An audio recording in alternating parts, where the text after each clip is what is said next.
جناب والا،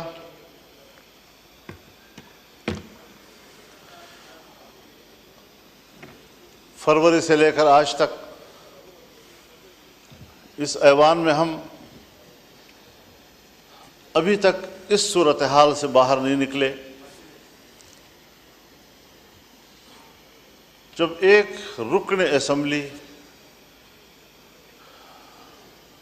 اپنی ذات اور اپنی ذات کی دفاع تک محدود کر دیا جاتا ہے تو پھر وہ ملک اور قوم کے لیے کوئی کردار ادا نہیں کر سکتا۔ میں پہلے بھی عرض کر چکا ہوں کہ ہمیں کچھ وقت پبلک کے لیے بھی دینا چاہیے۔ میں نے خیبر پختونخوا اور بلوچستان کے امن و امان کے حوالے سے بات کی تھی۔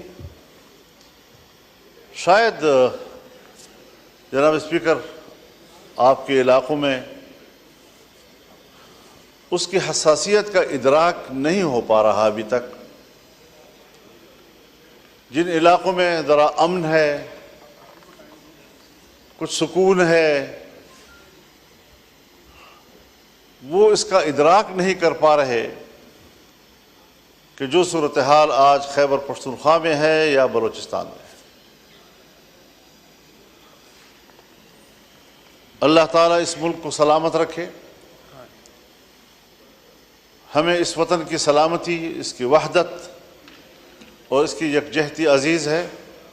یہ ہمارا گھر ہے، اور اگر کوئی ہمارے گھر کو اجاڑتا ہے تو ضرور ہم نے اپنے گھر کی حفاظت کے لیے کردار ادا کرنا ہے۔ جس وقت میں اس سے قبل یہاں گفتگو کر رہا تھا ایک ہفتہ پہلے، آج وہاں کی صورتحال مختلف ہو گئی ہے۔ پہلے تو یہ مسئلہ تھا کہ پولیس کے بارے میں نے کہا کہ سورج غروب ہونے سے پہلے وہ تھانوں میں محدود ہو جاتے ہیں، انہیں باہر نکلنے سے منع کر دیا گیا ہے، ساری رات صبح تک مسلح گروہوں کے قبضے میں ہوتی ہے، سڑکیں ان کے قبضے میں ہیں، دیہاتیں ان کے قبضے میں ہیں، دیہاتوں کی مسجدیں ان کے قبضے میں ہیں، لوگوں کے بیٹھکیں ان کے قبضے میں ہیں۔ اور اس صورتحال میں آپ مجھے بتائیں کہ پھر ریاست کی رٹ کہاں ہے، فوج کہاں ہے، ریاست کی دفاع کی قوت کدھر ہے؟ کیا اس کا فرض صرف اس اسلام آباد تک محدود ہے کہ وہ اپنے مخالفین پر دعویٰ بول دیں اور کہیں کہ ہم ریاست کا تحفظ کر رہے ہیں؟ کیا عوام کے کوئی حقوق نہیں ہیں؟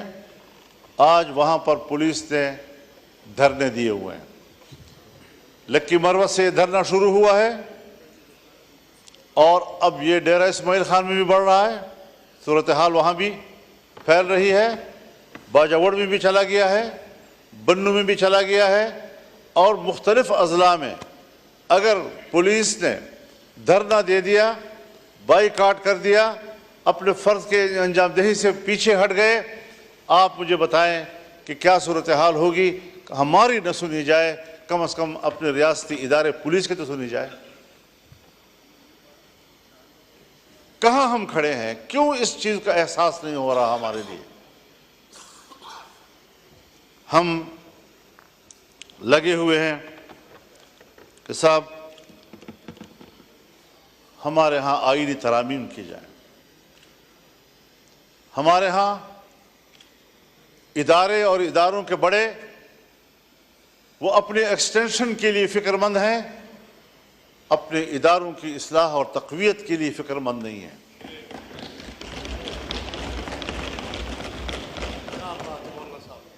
ایکسٹینشن کا عمل اگر فوج کے اندر ہے تب بھی غلط ہے، اگر عدلیہ کے اندر ہے تب بھی غلط ہے، اگر سول بیوروکریسی کے اندر ہے تب بھی غلط ہے۔ یہ تو کل پارلیمنٹ بھی مطالبہ کر سکتا ہے کہ 5 سال کے بعد ہمیں بھی 5 سال کی ایکسٹینشن دی جائے۔ ہو سکتا ہے جی.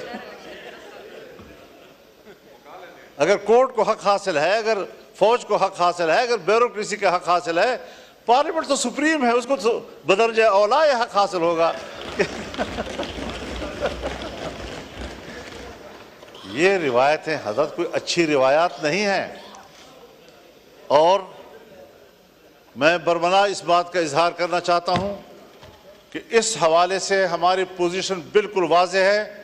ہم اپوزیشن ہیں، اس پر اپوزیشن کا کردار ادا کریں گے، اور کبھی ہم اس ملک کے اندر ایک غلط روایت کی بنیاد نہیں ڈالنے دیں گے.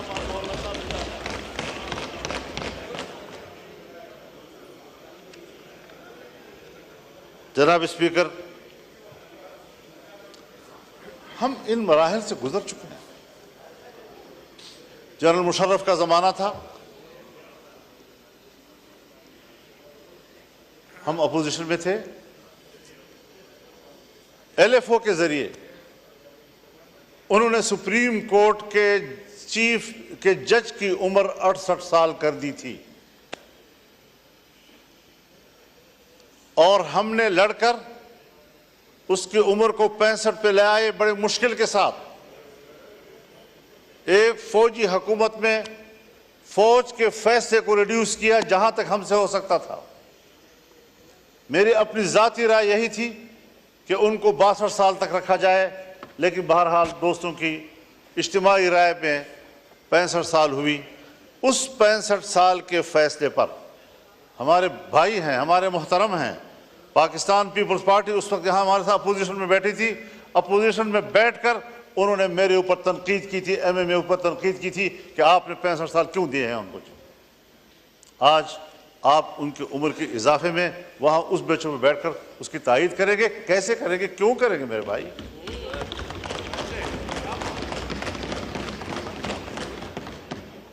اصول ہوتا ہے. ہمیں کچھ اصولوں کی پیروی کی طرف جانا چاہیے. جناب اسپیکر، ہمیں تسلیم کر لینا چاہیے کہ ہمارا جو عدالتی نظام ہے وہ فرسودہ ہو چکا ہے. ہمارے عدالتوں کے سامنے جتھے بیٹھے ہوتے ہیں اور وہ فریقین کو اطمینان دلاتے ہیں کہ آپ کا فیصلہ یوں ہوگا اور آپ کا فیصلہ یوں ہوگا. ان جتھوں کو ختم کریں اور عدالت کو طاقتور بنائیں تاکہ اس پر اعتماد ہو. آپ بھی واقف ہیں اس سے اور میں بھی اس سے واقف ہوں. باتیں سچ ہوتی ہیں، کوئی کہتا نہیں ہے، اور اگر کہنی پڑ جاتی ہے تو ہمارے متھے لگ جاتی ہے. آج بھی حضرت جناب اسپیکر، ہماری عدالتیں لابیوں میں تقسیم ہو چکی ہیں، اور وہ باہمی طور پر عدلیہ نہیں بلکہ وہ ایک سیاسی گروہ بن چکے ہیں. کوئی ایک پارٹی کو سپورٹ کر رہا ہے تو کوئی دوسری پارٹی کو سپورٹ کر رہا ہے. میں کہتا ہوں چیف جسٹس میری مرضی کا ہو، آپ کہتے ہیں نہیں چیف جسٹس میری مرضی کا ہو. کیوں؟ یہاں پر بات کیوں آ گئی ہے؟ ہم نے اس ایوان نے کیا اس نظام میں اصلاحات کی طرف نہیں جانا؟ جناب اسپیکر، میں تجویز کروں گا، حکومت کے سامنے تجویز کروں گا، کیونکہ اول فرض ان کا بنتا ہے کہ جوڈیشل ریفارم لائے جائیں، اپوزیشن کے ساتھ بیٹھ کر لائے جائیں، اس پر کمیٹی بنائی جائے اور بتایا جائے کہ ہم عدالت کا نظام کیا ہونا چاہیے. چیف جسٹس کے لیے ہائی کورٹس کے معیارات اور ہیں اور سپریم کورٹ کے معیارات اور ہیں. فوج میں چیف کے لیے معیارات اور ہیں اور عدلیہ میں چیف کے لیے معیارات اور ہیں. ان معیارات کو یکساں کیا جائے. کہیں پر آپ کچھ کر رہے ہیں تو کہیں پر آپ کچھ کر رہے ہیں، کسی کو کوئی رعایت دے رہے ہیں، اور جب آپ ایکسٹینشن میں مشکل محسوس کرتے ہیں تو مجھے یاد ہے کس طرح ہمارے ہاتھ مروڑ کر ہم سے جبری طور پر ایک چیف آف آرمی اسٹاف اس ایوان کے اندر قانون سازی کرائی. آپ کو بھی یاد ہے، مجھے بھی یاد ہے، کتنا ہم نے اس جمہوریت کو کمزور کر دیا ہے۔ اور پھر جو ایوان اس پر یہ چھاپ لگ جائے کہ یہ عوام کی نمائندہ کم اور اسٹیبلشمنٹ کی نمائندہ زیادہ، پھر آپ کو بحیثیت ایوان کے اسٹیبلشمنٹ کی نوکری کرنی پڑے گی، عوام کی خدمت آپ نہیں کر سکتے۔ آج 60,000 سے زیادہ مقدمات سپریم کورٹ میں پینڈنگ پڑے ہیں۔ ان لوگوں کا کیا قصور ہے جن کے مقدمات نسل در نسل چلتے رہتے ہیں؟ ایک نسل میں مقدمے کا فیصلہ نہیں ہوتا اور ہم پر ایمرجنسی لاگو ہوتی ہے۔ ہم نے آج ایک قانون پاس کرنا ہے، کل دوسرا قانون پاس کرنا ہے، سیاستدانوں کو یہ کرنا ہے، سیاستدانوں کو وہ کرنا ہے، اس چیز میں ہم لگے ہوئے ہیں۔ کیا یہ نہیں ہو سکتا کہ آئینی معاملات کے لیے ایک مستقل عدالت ہی بنا دی جائے تاکہ عام عدالتیں ہمارے وہ غریبوں کے معاملات کو طے کریں، عام آدمی کے معاملات کو طے کریں اور فیصلہ کریں کہ جلد از جلد انصاف مہیا کیا جائے۔ ہمارے ملک کے اندر انگریز کے دور کا وہ نظام عدل موجود ہے کہ جو صدیوں تک مقدمات چلتے ہیں اور طے نہیں ہو سکتے۔ آج بھی ہم اسی روش پہ چل رہے ہیں۔ ہمیں پاکستان بنانے کے بعد آج عدلیہ کے حوالے سے بھی انقلابی فیصلے کرنے ہوں گے تاکہ ہمارے غریب آدمی کو جلد از جلد انصاف مہیا ہو سکے۔ کیا کر رہے ہیں آپ لوگ؟ تو نظام کو تبدیل کرنا ہے، تبدیلی لانی ہے تو پھر صحیح معنوں میں تبدیلی لائے۔ میرے حق میں ہو وہ تبدیلی اور آپ کے حق میں ہو تو وہ تبدیلی نہیں، اس کو تبدیلی نہیں کہا جاتا۔ اپنے روش پر تبدیل کرنا پڑے گا، اپنے اعتماد کو بحال کرنا پڑے گا اور اس پارلیمنٹ کو سپریم بنانا ہوگا۔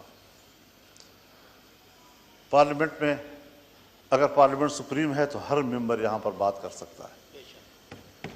یہاں پر عدلیہ پہ بھی بات ہو سکتی ہے، ہم اس سے بھی سپریم ہیں۔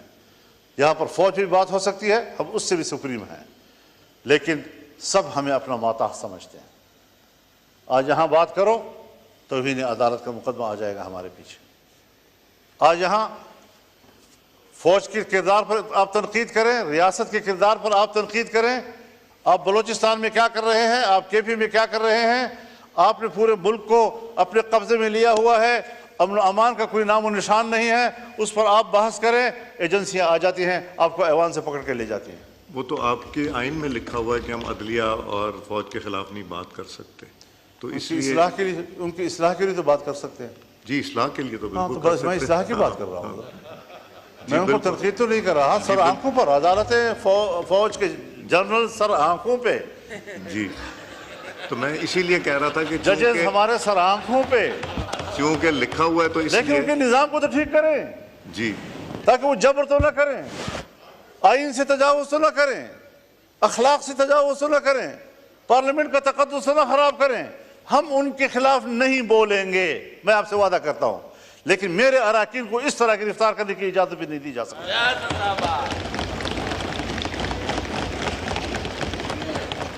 آپ کسٹوڈین ہیں، آپ نے صحیح کردار ادا کیا ہے، اور صرف ایوان کی بلڈنگ نہیں، لاجز بھی آپ کے انڈر ہیں، وہاں پر بھی پولیس کو جانے کی اجازت نہیں ہونی چاہیے آپ کی اجازت کے بغیر۔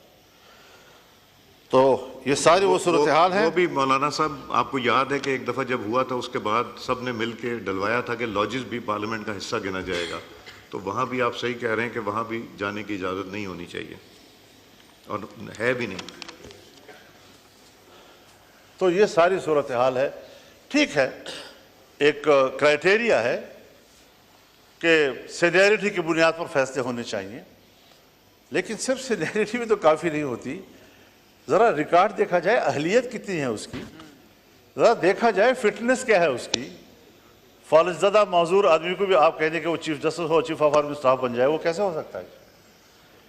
تو اس ساری چیزوں کو دیکھ کر ہمیں اصلاحات کی طرف جانا چاہیے، اور اس کے لیے میں تو یہ سوچتا ہوں اور میری تجویز ہوگی کہ چیف جسٹس کے لیے جوڈیشل کونسل اور پارلیمانی کمیٹی کا مشترکہ اجلاس ہو اور یہ فیصلہ کریں کہ کس کے حق میں فیصلہ کیا جاتا ہے، پینل لائے جائیں، 3 کے لائے جائیں یا 5 کے لائے جائیں، لیکن اصلاح کی طرف تو جائیں۔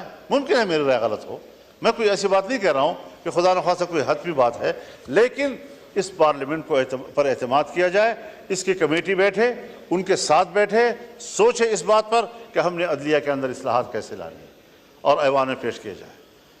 تو ان چیزوں پر ہمیں فوکس کرنا چاہیے۔ میری جماعت اس کے لیے سنجیدہ ہے، اور شاید ہم اپنے وکلاء کے مشورے کے ساتھ اس حوالے سے کچھ تجاویز ایوان میں لائیں گے بھی، اور کوشش کریں گے کہ ہم اس ملک کے اداروں کی اصلاحات کی طرف جائیں اور اداروں کو اپنے حدود سے تجاوز کرنے کے راستے ہم بند کر دیں، چاہے وہ فوج کا ادارہ ہو، چاہے وہ عدلیہ ہو، چاہے وہ بیوروکریسی ہو۔ اگر پارلیمنٹ، آپ بھی ابھی مجھے کہہ رہے ہیں کہ ہم نے طے کیا ہے کہ ہم نے یہ تنقید نہیں کرنی، اگر میں پارلیمنٹ ہوتے ہوئے اپنے حدود کا احترام کرتا ہوں تو فوج کو بھی اپنے حدود کا احترام کرنا ہوگا، اور ججز کو بھی اپنے حدود کا احترام کرنا ہوگا۔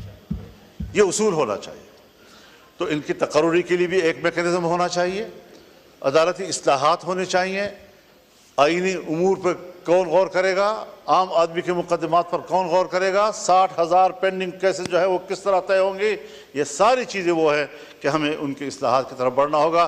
میں اس وقت حکومت کو خاص طور پر اور ٹریجری پہ بیٹھے ہوئے معزز اراکین کو خاص طور پر اس طرح متوجہ کروں گا کہ سب سے پہلے ذمہ داری آپ کی بنتی ہے، آپ کو اس بارے میں اقدامات کرنے چاہیے، اپوزیشن کو اعتماد ملے، ہمیں اعتماد ملے، ورنہ پھر ہم خود اصلاحات کی تجاویز اپوزیشن دوستوں کے مشوروں کے ساتھ پیش کریں گے، اور انشاءاللہ العزیز اس کام کو آگے بڑھانا ہے۔